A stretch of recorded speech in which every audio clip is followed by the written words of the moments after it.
You finally did it. After years of therapy, shadow work, journaling, crying on bathroom floors at 3 in the morning.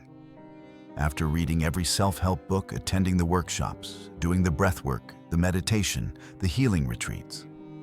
After confronting your demons, processing your trauma, and doing the exhausting work of becoming conscious, you finally healed. And now you feel nothing. Not the euphoria you expected. Not the enlightenment you were promised. Not the perpetual state of peace and joy that all those Instagram quotes said was waiting on the other side. Just this strange, flat, ordinary emptiness. And you're lying in bed at night, wondering, did I do something wrong? Am I broken again? Did I actually heal? Or did I just go numb? Before we dive deeper, if this resonates with your soul's journey, please hit that like button and subscribe for more transformational content. Your support helps this message reach other souls who need to hear it. Let me tell you something nobody warned you about. Something Carl Jung understood deeply, but that our modern self-help culture conveniently forgot to mention. The climax of transformation is not ecstasy, it's equilibrium. And that equilibrium, to the ego that built its entire identity around struggle, it feels like death. Jung said, "There is no coming to consciousness without pain." Everyone quotes that part. But what about after the pain? What happens when you've done the work, faced your shadow, integrated your complexes, and arrived at the place everyone said would be your liberation? Here's the truth they don't put on motivational posters. True healing feels boring, profoundly, disturbingly boring. And that's not a problem, that's the point. See, you spent years living in a thunderstorm. The chaos of your unhealed nervous system became your normal. The constant anxiety, the emotional flashbacks, the relationship drama, the inner turmoil, these things created intensity. And somewhere along the way, your brain learned to equate intensity with being alive. So when you finally heal, when the storm passes, and you wake up to morning fog, your ego panics. It mistakes peace for emptiness. It interprets calm as loss. It looks at the quiet and thinks something is terribly wrong. But nothing is wrong. For the first time in your life, something is finally right. What you're experiencing is not regression. It's recalibration. Your nervous system, after years of running on adrenaline and cortisol, is learning to exist in a state it doesn't recognize safety. And safety to a system built for survival feels dangerous. Jung called this process individuation. Not a ladder you climb to enlightenment, but a spiral that keeps bringing you back to earth. Every ascent must be followed by integration. Every breakthrough must settle into ordinary life. The spiritual teachers talk about the dark night of the soul, that crisis before awakening. But Jung understood something deeper. There's also a gray morning after the awakening. And that morning feels so mundane, so anticlimactic, that people often mistake it for failure. Here's what I want you to understand over the next 50 minutes. That boredom you're feeling, that flatness, that strange sense of, is this all there is? That's a signature of integration. That's what it feels like when your psyche and your true self finally breathe in rhythm. That's the sound of your soul no longer shouting because it no longer needs to. God's work is most silent after the miracle. Creation itself ends in Sabbath, not in fireworks. So if your healing feels boring, if you feel like you've lost something, if the peace you found feels suspiciously like nothing at all, stay with me. Because I'm about to show you why that quiet ordinariness is not the end of your transformation. It's the proof that your transformation worked. Let's talk about something uncomfortable. Something you might not want to hear but desperately need to understand. You were addicted to your own suffering. Not because you're broken or masochistic. Not because you enjoyed the pain. But because your neurosis gave you something precious, a story, an identity, a reason to exist. Think about it. How many hours did you spend analyzing yourself? How many conversations revolved around your struggles, your trauma, your journey? How much of your sense of self was built on being the person who was healing, growing, on overcoming your pain, made you the protagonist in your own psychological drama. And there's a strange comfort in that familiar chaos. Jung understood this intimately. He wrote about how the ego becomes invested in its suffering, how we unconsciously resist healing because healing means letting go of everything we've used to define ourselves. Your anxiety gave you an excuse not to take bigger risks. Your depression explained why you couldn't have what you wanted. Your relationship patterns created intensity that felt like passion. Your emotional wounds attracted attention, sympathy, connection. I'm not saying you wanted to suffer. I'm saying your suffering was functional. It served purposes you didn't fully realize. And now that it's gone, you're left with a void where that function used to be.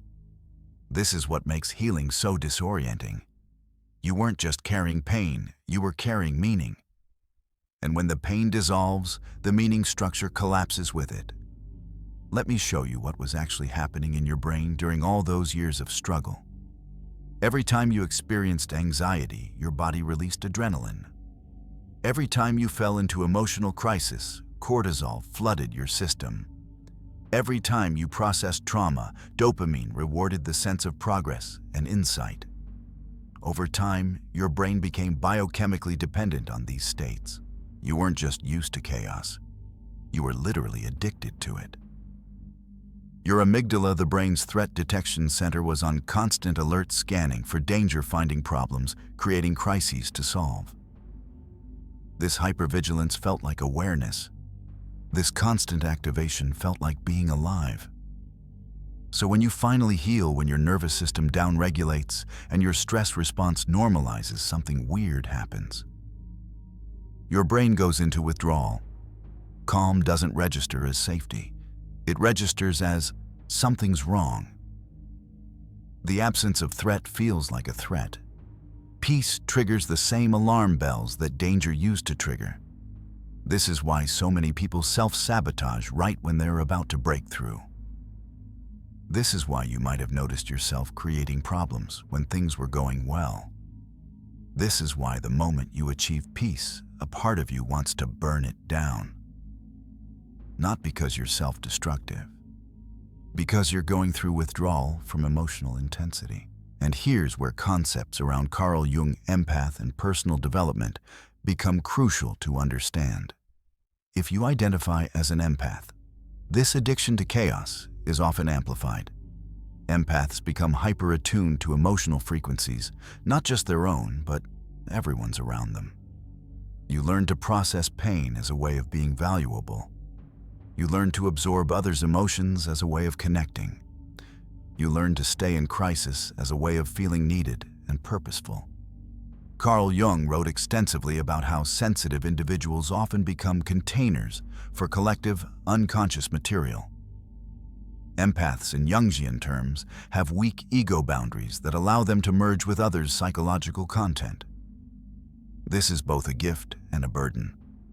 The gift is profound intuition and compassion. The burden is losing yourself in the emotional weather of everyone around you. And when you heal, when you establish those boundaries and reclaim your energy, it feels like losing your superpower. It feels like becoming selfish. It feels like something vital has been amputated. But nothing was amputated. You just stopped bleeding yourself to feed others. Think about the drama of your own narrative. All those late-night conversations with friends about your latest crisis.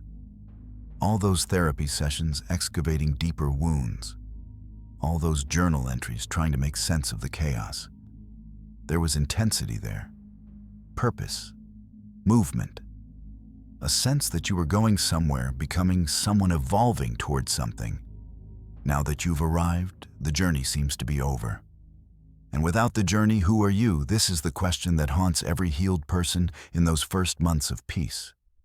When there is no dragon left to slay, when there is no demon left to face, when there is no crisis demanding your attention, the ego experiences an identity crisis. And that identity crisis feels worse than the original pain ever did. because at least pain was familiar, at least suffering made sense, at least crisis gave you something to do.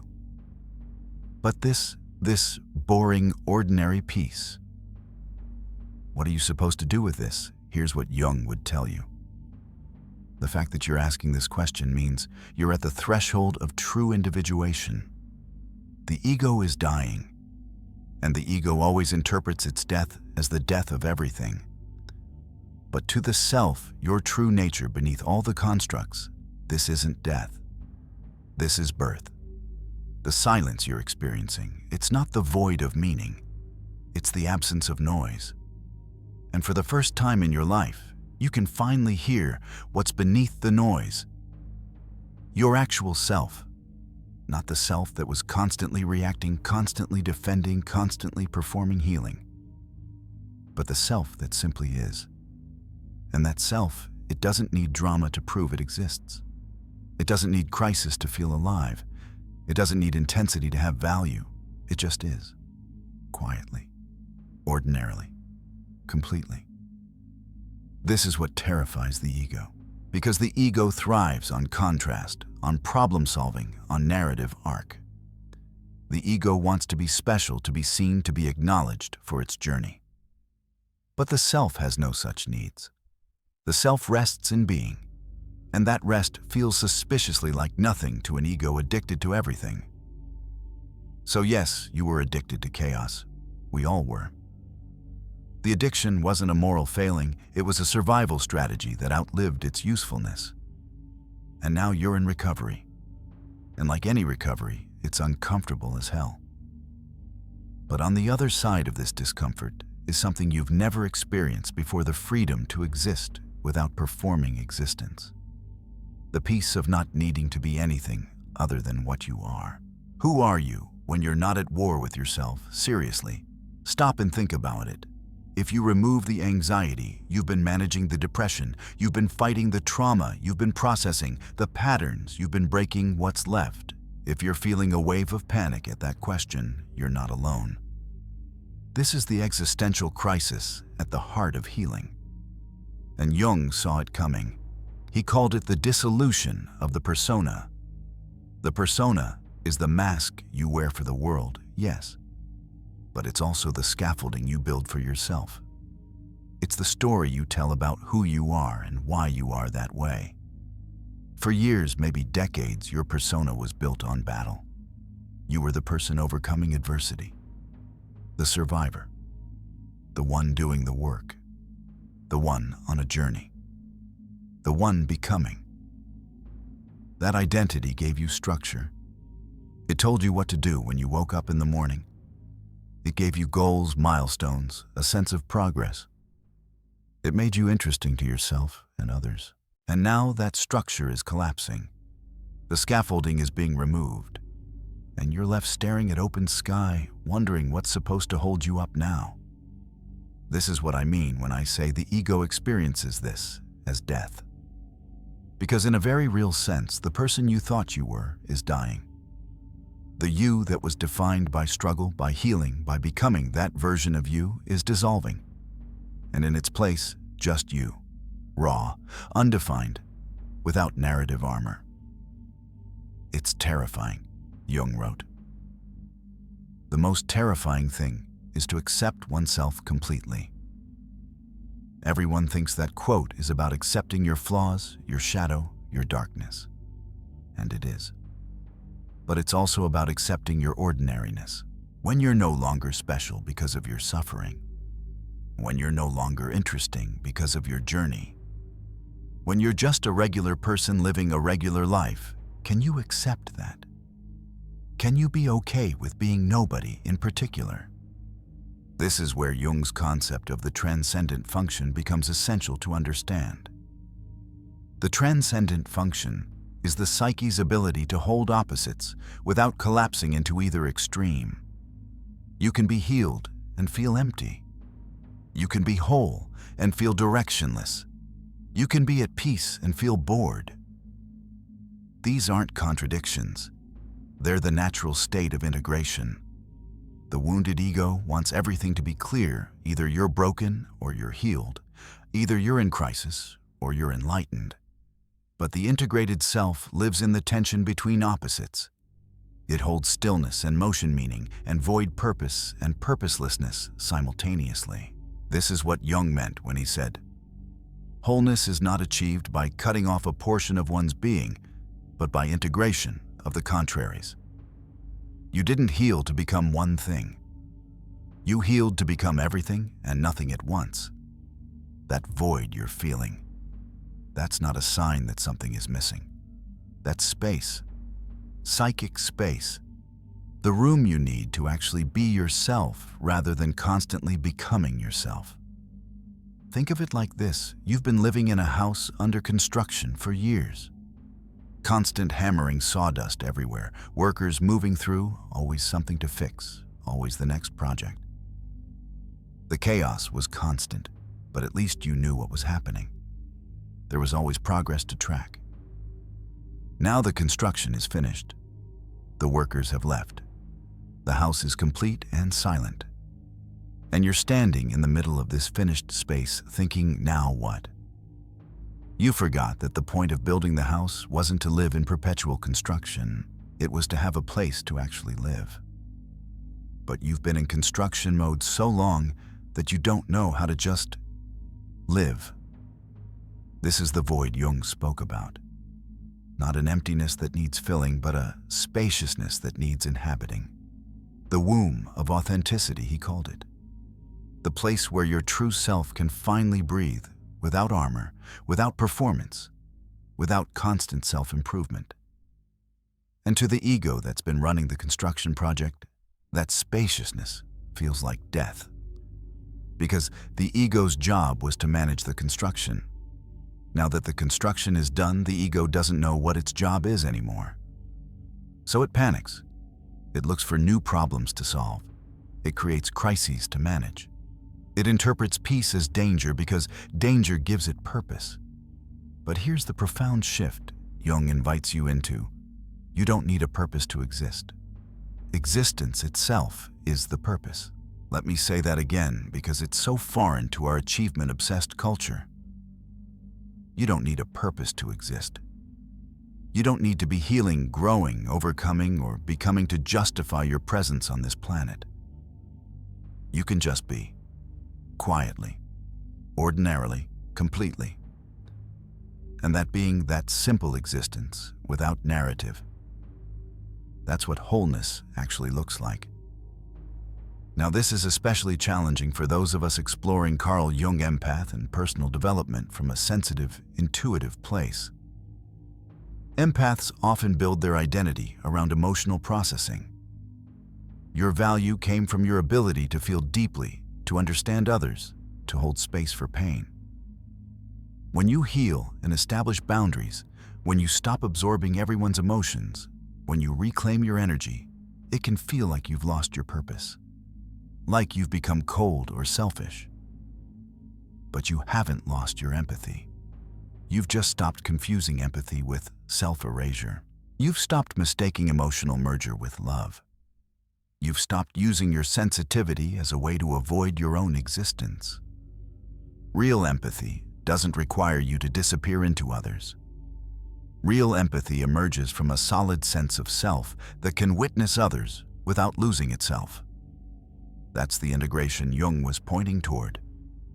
Not becoming less sensitive, but becoming more boundaried. Not losing your gifts, but using them consciously rather than compulsively. The identity crisis you're experiencing is actually an identity birth. The person you thought you were, the one always processing, always healing, always becoming, that was a transitional identity. It served you. It got you here. But now, you're ready for something more sustainable. An identity not built on perpetual transformation, but on simple presence. You're ready to stop being the protagonist in a dramatic arc and start being the author of an ordinary life. And I know that sounds less exciting. I know it sounds like settling. But here's what Jung understood that our culture doesn't. Extraordinary experiences are temporary. Ordinary presence is where you actually live. You can't sustain peak states. You can't live permanently in breakthrough moments. You can't exist in constant transformation. At some point, you have to land. You have to integrate. You have to take all that insight and wisdom and growth and make breakfast, go to work, have conversations, live Tuesday. And Tuesday will feel boring compared to the intensity of your healing journey. But Tuesday is where life actually happens. This is what the mystics meant by chop wood, carry water. After enlightenment, you still have to do the dishes. After healing, you still have to pay bills and answer emails and have awkward conversations. The transformation isn't that life becomes perpetually magical. The transformation is that you stop needing it to be. You stop needing intensity to feel alive. You stop needing drama to feel valuable. You stop needing crisis to feel purposeful. You just live. And living simple, ordinary, boring living becomes enough. That's not the death of your spirit. That's your spirit finally relaxing. That's your soul exhaling after holding its breath through years of survival. The silence you're experiencing. It's not the void of meaning. It's the music beneath all the noise. And you can only hear it when you stop making so much sound. There's a phase of healing nobody warns you about. I call it post-healing disillusionment, and it's the valley between who you were and who you're becoming. The arc looks like this: chaos, then catharsis, then stillness, then confusion. That last part of the confusion, that's where most people get stuck. Because the confusion feels like regression. It feels like you're sliding backward, like all your progress was temporary, like you're about to collapse back into your old patterns. But you're not regressing. You're integrating. And integration always looks like regression to the ego. Let me explain what's actually happening in your brain during this phase, because understanding the neuroscience makes the experience less terrifying. Your brain has been operating in a state of chronic stress for years, maybe decades. Your amygdala has been on high alert, your hippocampus has been encoding threats, your stress response has been chronically activated. This created a baseline state of hyperarousal. Your nervous system learned to function in emergency mode. And neurologically, this state is expensive. It requires enormous energy and resources. But it's also familiar. Your brain built its entire operating system around this state. All your neural pathways, your habitual responses, your emotional reflexes, they were all calibrated to function in crisis mode. Now you've done the work. You've processed the trauma, established boundaries, developed healthier patterns. Your nervous system is finally downregulating. Your prefrontal cortex is coming back online. Your stress response is normalizing. This is good. This is healing. This is what you've been working toward. But to your brain, this feels like systems failure. You're not operating in the familiar high arousal state anymore. The constant adrenaline and cortisol are dropping to normal levels. Your brain is shifting from sympathetic to parasympathetic dominance. Neurologically, you're moving from a state of doing to a state of being, from activation to rest, from emergency to baseline. And baseline feels wrong, because you've never actually experienced true baseline before. This is what I mean when I say your nervous system is in withdrawal. You're detoxing from chronic stress. And like any detox, it's uncomfortable. The symptoms look like this fatigue that no amount of sleep fixes. Emotional flatness where you used to feel intense highs and lows. A sense of disconnection from yourself and others. Difficulty feeling motivated or purposeful. A strange numbness to things that used to move you. And the most disturbing symptom of all, boredom.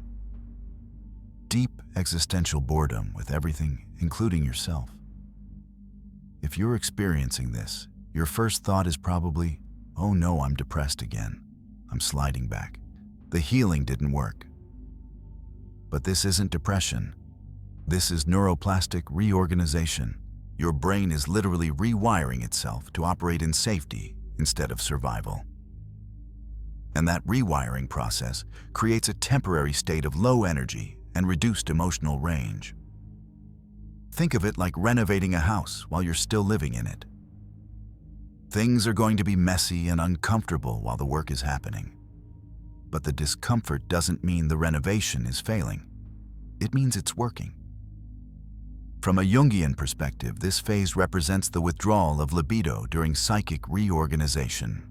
Jung used the term libido not just for sexual energy, but for vital life force, the psychic energy that powers consciousness. When you're in crisis, all your libido is focused outward, solving problems, managing emotions, protecting yourself. It's intense and exhausting, but it creates a sense of aliveness through activity. During integration, that libido withdraws inward.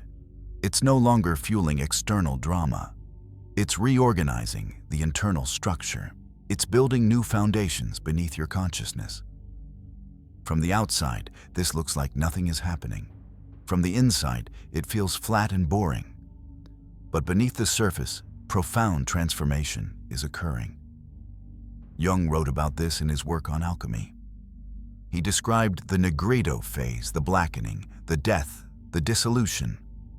This is when the old self breaks down completely before the new self can emerge. But after nigredo comes albedo, the whitening, the purification. And then finally rubedo, the reddening, when life re-embodies in the mundane, when the spiritual insight becomes lived experience. You're in albedo, the purification phase, the void between who you were and who you're becoming. And this void, it's not empty, it's pregnant. It's the psychic womb of your authentic self. But pregnancy is boring, isn't it? Most of it is just waiting, resting, growing invisibly. Nothing dramatic happens for months. And then suddenly birth. This is where understanding Carl Jung empath and personal development becomes essential for navigating this phase. Empaths and sensitive individuals often interpret this withdrawal of emotional intensity as loss of connection to themselves and others. You might feel like you're becoming cold, disconnected, or losing your sensitivity. But you're not losing anything. You're establishing boundaries. You're learning, perhaps for the first time, where you end and others begin. You're reclaiming energy you've been unconsciously giving away. You're building the internal structure necessary to hold your sensitivity without being overwhelmed by it. Jung called this the development of ego strength. Not ego in the narcissistic sense, but in the structural sense, a strong enough sense of self to interact with the unconscious without being flooded by it. Empaths often have weak ego boundaries, which allows them to merge with others' emotions. This creates powerful intuition and compassion, but it also creates exhaustion and loss of self. The healing process strengthens those boundaries, and strengthened boundaries feel like walls when you're used to having none. But they're not walls. They're containers. They allow you to hold your own experience without constantly leaking into everyone else's. This is integration. This is individuation. This is what it feels like when the unconscious stops erupting and starts cooperating with consciousness. The internal conflict that used to manifest as external drama has moved into internal resolution. The battles that used to happen in your relationships are now happening inside you and being resolved there instead of being acted out. This is profound growth. But it feels boring because there's no external drama to point to, no crisis to solve, no enemy to fight. Just you sitting with yourself, learning to exist without constant activation. And that learning curve, it feels suspiciously like depression. It feels like loss. It feels like something vital has died. But nothing died except the addiction to intensity. Nothing was lost except the compulsion to constantly prove you're alive through emotional extremes. What's being born is something you've never had before, the capacity to simply be without needing to constantly become. The spiritual dimension of this phase is equally important to understand. Many traditions speak of the dark night of the soul, that crisis before awakening, where everything falls apart and you lose all sense of meaning. But there's also what I call the gray morning after awakening. It's less dramatic, less discussed, but just as significant. This is when you've had the breakthrough, done the work, achieved the healing, and now you're just sitting in an ordinary room on an ordinary day, feeling ordinary. The mystics called this kenosis, the emptying. The soul empties itself of all its constructs, all its identities, all its need to be special or significant. It empties so that divine presence can rest within it. But emptying feels like erasure when you're going through it. It feels like dying. It feels like you're losing your connection to the sacred. You're not. You're losing your need for the sacred to be dramatic. You're losing your addiction to spiritual intensity. You're losing the ego's insistence that enlightenment should feel a certain way. What remains after the emptying is presence. Simple, ordinary, boring presence. The peace that passes understanding, not because it's transcendent, but because it's so simple that the mind can't grasp it. God after the miracle. Creation after the 7 days. The Sabbath rest that follows all making. This is where you are. In the rest, in the integration, in the ordinary holiness that doesn't announce itself. And it feels like nothing because you're used to everything. But it is everything. It's just quiet about it. Here's where it gets really interesting and really uncomfortable. The biggest obstacle to accepting your healing is your need to feel healed. Let me explain. You've been on this journey for so long that the journey itself became the point. The healing process became your identity, your purpose, your reason for being. You got good at healing. You got good at growth.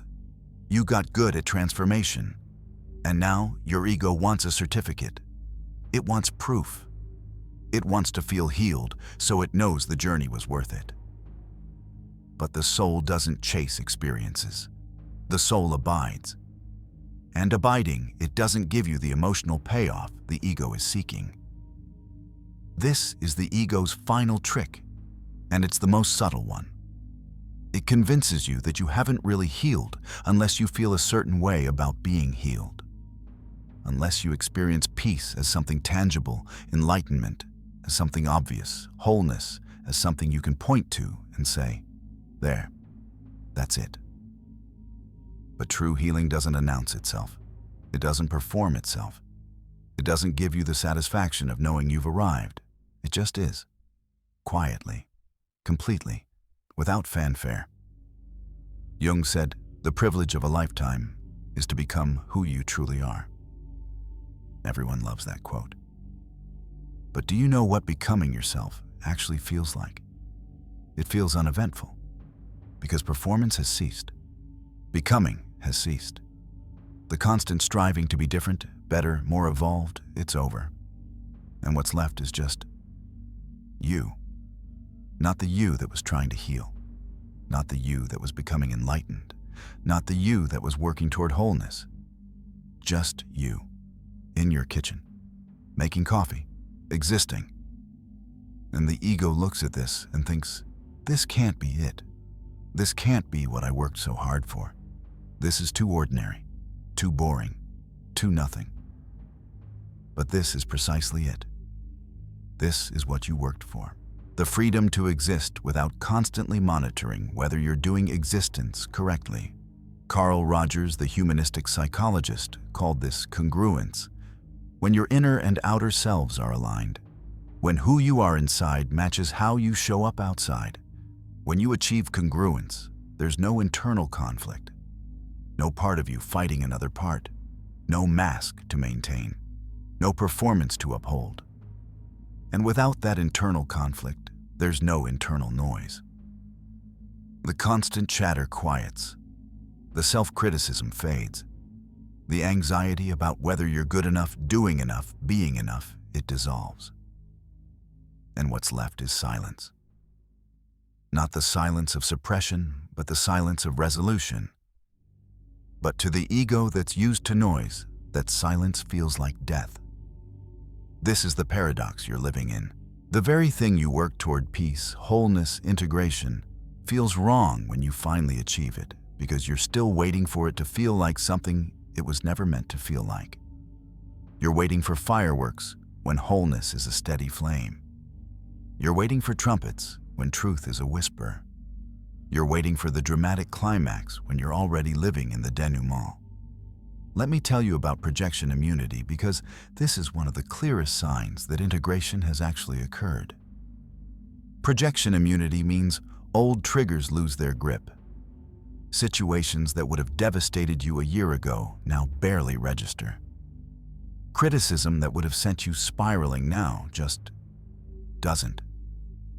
Not because you're suppressing your emotions, not because you're in denial, but because the wound that would have resonated with that criticism is no longer open. Someone says something that would have once confirmed your worst fears about yourself, and you just observe it. You notice it, and then you let it pass. No defense needed, no explanation required, no compulsive need to prove them wrong. This is projection immunity. When you're no longer a magnet for other people's unconscious material because you've integrated your own. When you're no longer reflexively reacting to triggers because the internal wound that would have been triggered is healed. And this feels weird because you're used to being reactive. You're used to having big feelings about everything. You're used to caring intensely about what people think. Now you just don't. Not in an apathetic way, not in a numb way, but in a genuinely neutral way. You can hear criticism without internalizing it. You can witness drama without absorbing it. You can be around chaos without becoming chaotic. This is what Jung meant by individuation. You've differentiated yourself from the collective. You've separated your psychology from others' psychology. You've become an individual rather than a node in the collective neurosis.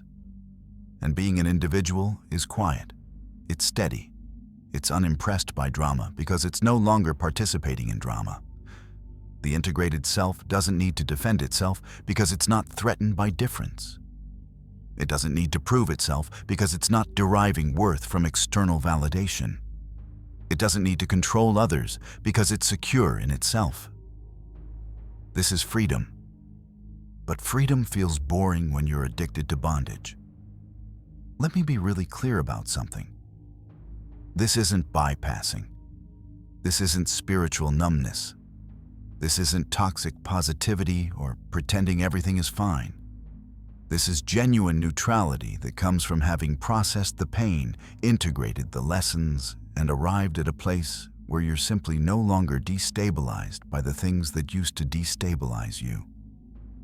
You still feel, you still care, you're still human. But you're not controlled by your feelings anymore. You're not hijacked by your triggers. You're not at the mercy of your emotional reactivity. You feel your feelings, and then you return to center. You care about things, and then you release control. You engage with life, and then you rest in yourself. This is what emotional maturity looks like. And emotional maturity is boring compared to emotional volatility. But boring is exactly what you need. Boring is what allows you to build a sustainable life. Boring is what creates the stability necessary for genuine creativity, authentic relationship, and meaningful work. You can't create from chaos. You can't love from desperation. You can't build from a foundation that's constantly crumbling. You need boring. You need stable. You need the quiet foundation that allows everything else to flourish. And here's the existential truth Jung and Nietzsche both understood: freedom is terrifying. Nietzsche wrote that man loves struggle because chaos gives identity. When you're fighting demons, you know who you are, you're the fighter. When you're overcoming adversity, you have a role, you're the overcomer. But when peace arrives, when the demons are integrated and the adversity is processed, you have to figure out who you are without the battle defining you. This is the freedom that feels like falling, the freedom that feels like too much space, the freedom that makes you want to create a new crisis just to have something familiar to hold on to. But this freedom, this terrifying, groundless, undefined freedom, this is liberation. Not liberation from the world. Liberation within the world. Liberation to be yourself without needing to prove anything, overcome anything, or become anything other than what you already are. This is what it means when spiritual teachers say, there is nowhere to go, nothing to achieve, no one to become. Not because growth isn't real, but because growth is no longer the point. Being is the point, and being doesn't need to be dressed up or performed or validated. It just is. And is the quietest, most boring, most profound state of existence. This is not the absence of meaning. This is the absence of illusion. The illusion that you need intensity to be alive. The illusion that you need drama to be valuable. The illusion that you need transformation to be whole. You don't. You never did. You were always whole. You were just looking through a fragmented lens that made wholeness look like brokenness. Now the lens is clear. And what you see is so simple, so ordinary, so unremarkable that the mind can barely grasp it. You see yourself. Just yourself.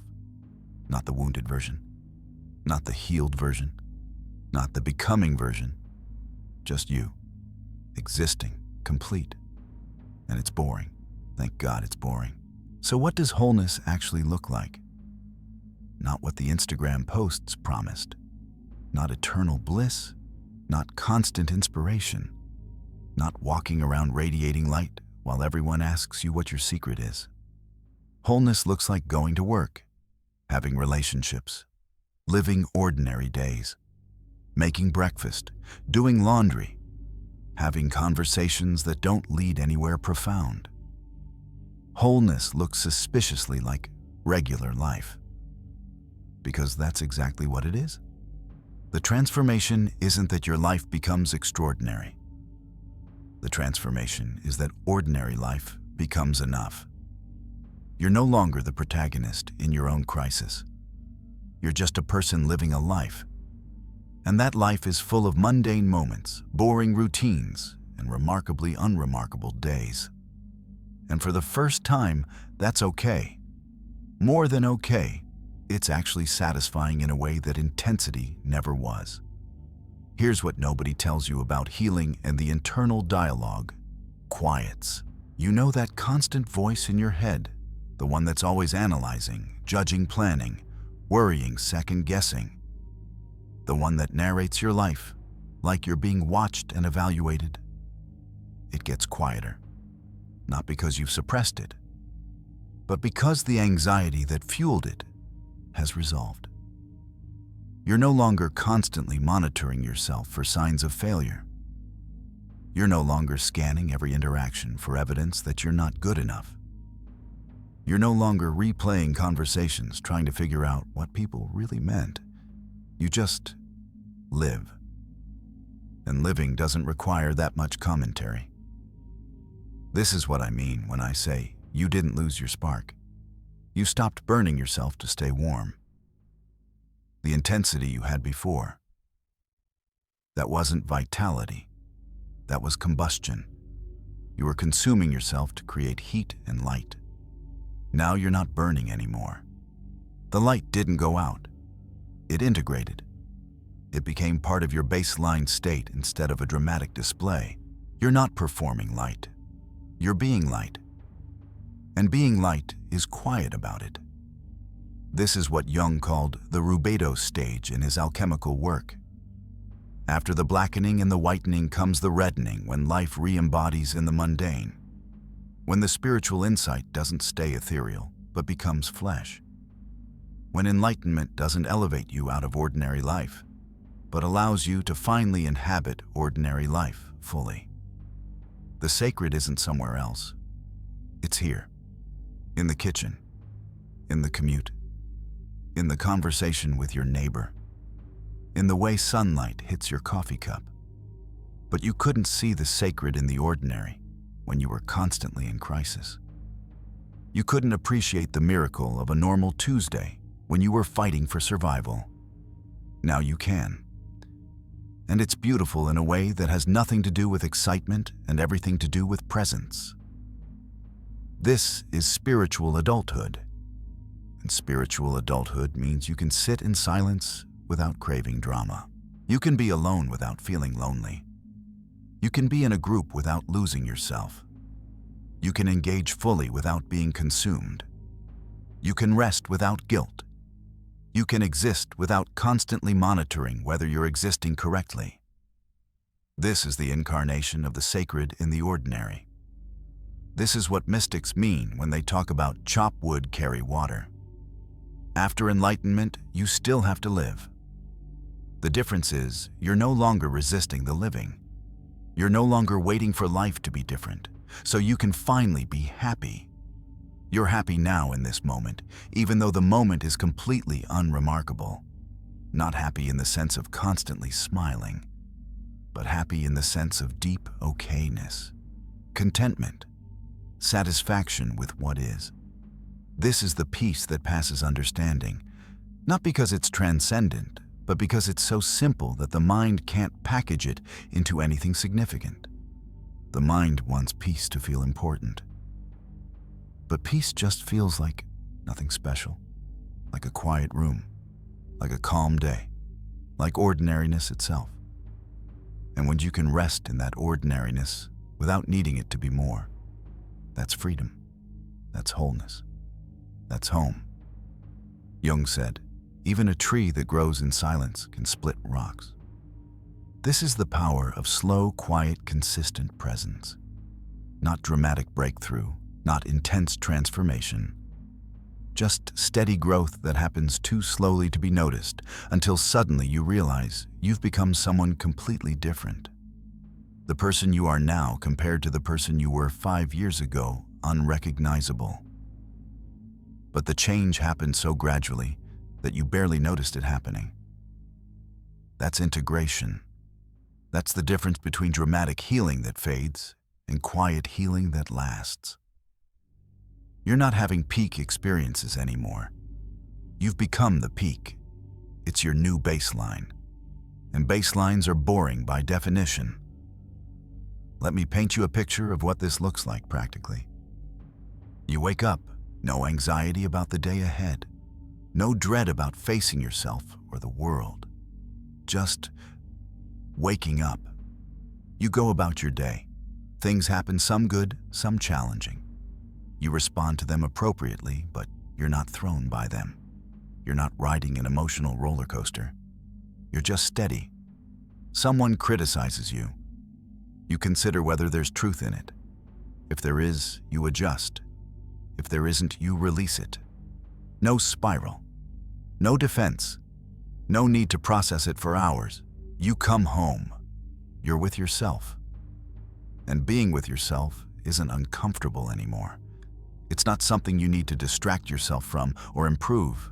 You're just there, with yourself. And it's fine. This is the life that the intense, dramatic version of you was fighting to create.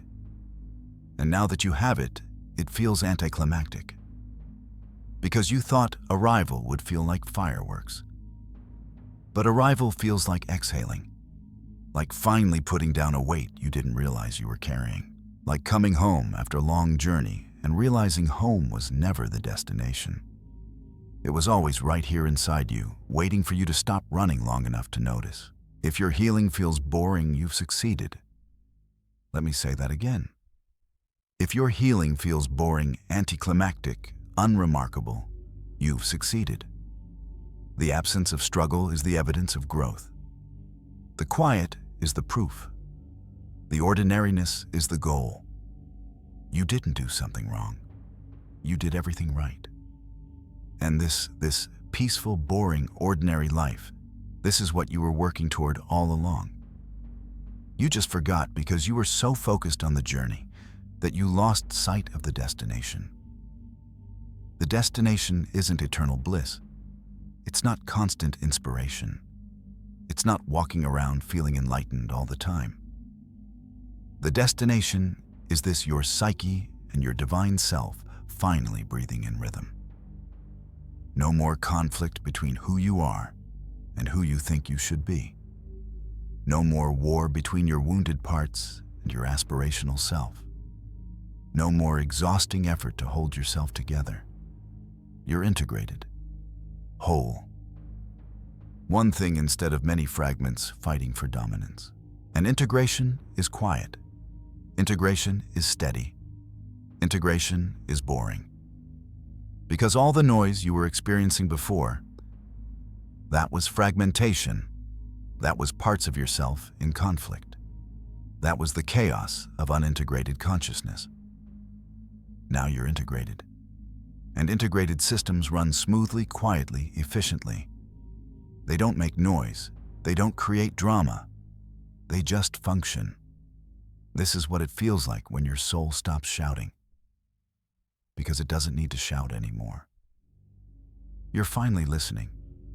Not with effortful attention, not with constant self-monitoring, but with the quiet presence that comes from being home in yourself. God's work is most silent after the miracle.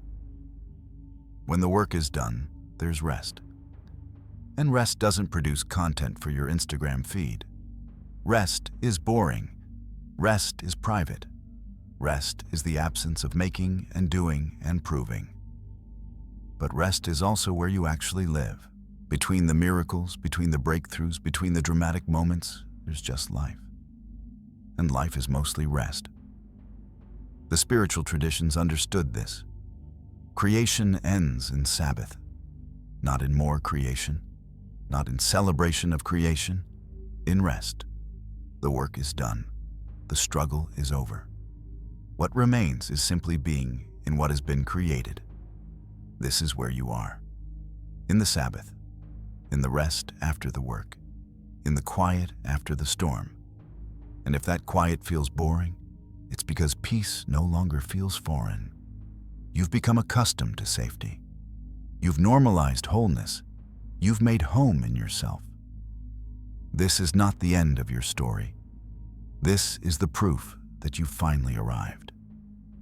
Not at some transcendent destination beyond the world, but at the capacity to be fully present in the world without being damaged by it, to live without armor, to feel without drowning, to connect without losing yourself, to exist without constant performance. This is the transformation Jung spoke of throughout his entire body of work.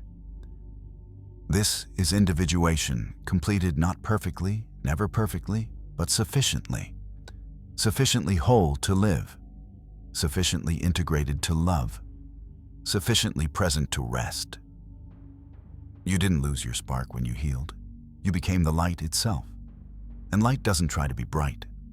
It just is bright. Quietly. Constantly. Without fanfare. You are that light now. Not performing illumination. Just being it. And being it is boring compared to performing it. But being is sustainable. Performance burns out. Being lasts. This ordinary peace you're experiencing. This is what home feels like. Not the home you return to after adventure, but the home you carry inside yourself everywhere you go. The home that doesn't depend on circumstances being right. The home that exists regardless of what's happening around you. The home that is simply your natural state of being. You've spent your whole life looking for this. And now that you've found it, it feels like nothing special. That's because it isn't special. It's ordinary. Beautifully, perfectly ordinary. And ordinary is exactly what you need. Ordinary is what allows you to live without exhaustion. Ordinary is what creates space for authentic joy, genuine connection, and meaningful work. The extraordinary is temporary by definition, but the ordinary is where you build a life. So welcome home. Welcome to the boring beauty of being healed. Welcome to the quiet revolution of your integrated self. Welcome to the ordinary holiness of existing without struggle. This is it. This is what you worked for. This is what all those dark nights and breakthrough moments were leading to. Not fireworks, not eternal bliss, not constant inspiration. Just this. Just you. Just peace. Just home. And it's enough. Finally, completely, perfectly enough. If your healing feels boring, you're not regressing. You're not broken. You're not failing. You're whole. And wholeness is the quietest, most boring, most beautiful state of being. That's not a problem. That's the point. That's the proof that you're finally free. If this resonated with you, I want to hear your story. Tell me in the comments. What did you mistake for regression that was actually growth? What part of your healing felt disappointing until you understood what was really happening? Share your experience of post-healing boredom. You'll find you're not alone. We're all here sitting in the quiet together, learning that peace doesn't need to be exciting to be real. Understanding Carl Jung empath and personal development through this lens changes everything. When you see that empaths often mistake emotional intensity for depth, that personal development isn't perpetual ascent, and that Jung's individuation leads to ordinary wholeness, you can finally stop chasing the dramatic and start inhabiting the real. If you want more content exploring depth psychology, authentic transformation, and the wisdom that actually changes lives, subscribe to this channel. We're building a community of people who understand that real growth whispers while neurosis screams. And remember, if your healing feels boring, you're doing it right. The quiet is not emptiness. It's fullness that doesn't need to announce itself. You're not broken. You're not regressing. You're not lost. You're home. Finally, completely boringly home. And that's exactly where you're supposed to be.